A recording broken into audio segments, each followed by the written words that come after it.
Welcome to Good News Baltimore, your source for progressive information. Starting off this episode is an organization that is changing its community inside and out, providing job training, community engagement, housing, and fatherhood advocacy. It's easy to understand why they are known as the Center for Urban Families.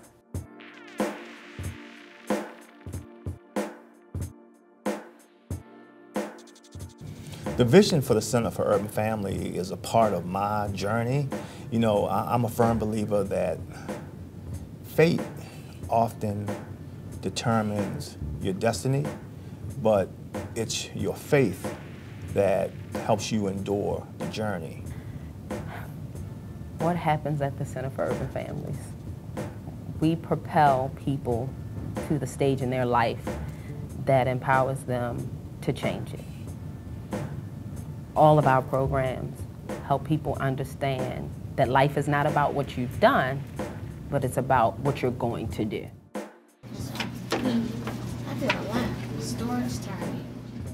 And so our strategic vision for going forward is based off of that mission, which is what we call family stability and economic success. And that is, if you can come off the street, regardless of your circumstance, and we can get you stable and get you into the labor market, then we can help you to acquire the additional education or some kind of career credential where you can increase your marketability, your mobility within the labor force. You can move up the wage scale, that you can become stable in terms of your housing situation, including home ownership, and then you can transfer that along with financial education to your children so that your children are growing up healthy, consistently in school, have parental participation, and that over time, from a longitudinal standpoint, we can make a dent and a deeper impact in Baltimore, and then we want to export what we learn across the country for other nonprofits to be able to learn how to do what we do. We want to break down those old behaviors and build them back up with some new workforce development behaviors. Behaviors that will work for them in the workplace. Employers are looking for individuals that have the right attitude, and by going through the STRIDE program, you will most certainly develop a level of self-esteem that will make you a qualified candidate for any employer. How you doing again, sir? Not too bad. All right, Travis and I are going down to Camden Yard to play baseball. What's wrong with this picture?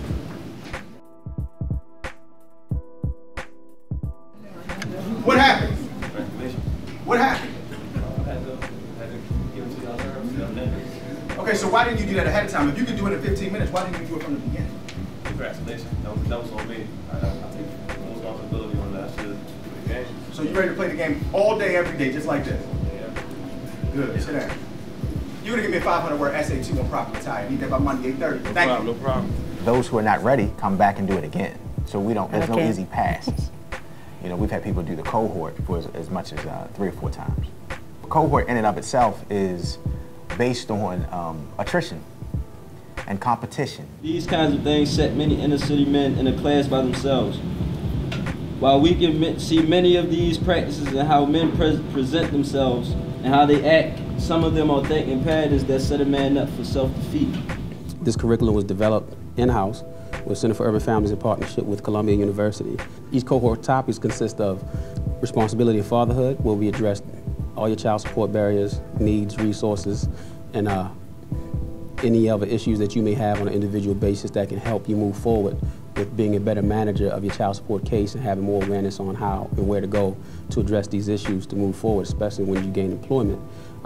The other one is parenting, as it relates to fatherhood and being more involved as a parent. Cohort is based on that. The other cohort is healthy relationships.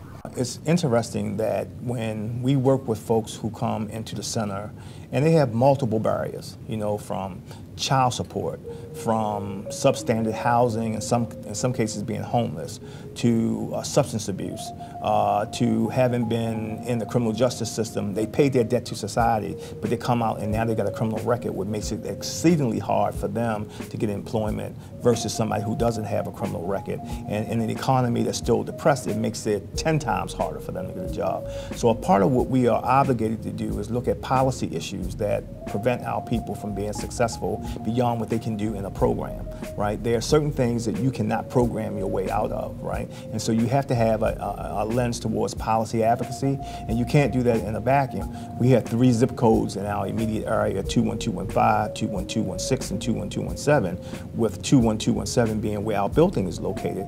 There's approximately 2,400 men who owe $20+ million in back child support. So if you just look at that as a microcosm of what happens across the city, we have so many men who are underground by this debt. And working with our state legislators and our Maryland State Department of Human Resources, we've been able to come up with a reform effort that ties into Maryland House Bill 333 that says we want the couple to be together at the time that the woman goes into the welfare office, and we want to create an opportunity for the guy to get a job. Just as we're asking the mom to go from welfare to work, we're asking the guy to be engaged in the life of his child with his partner and to get into the labor force. And then we want to support the 2 of them through this couples advancing together model, which is a part of this legislation. I look at it this way. We're the Center for Urban Families. We're in the heart of the community. You can't get any further into the community than we are. I know that we help fathers. I know that we help women. And if we help the parents, that it'll help the children. I love watching our clients grow. It's nothing better than it to see somebody that hasn't done anything in their life do something totally different. It's like a gift.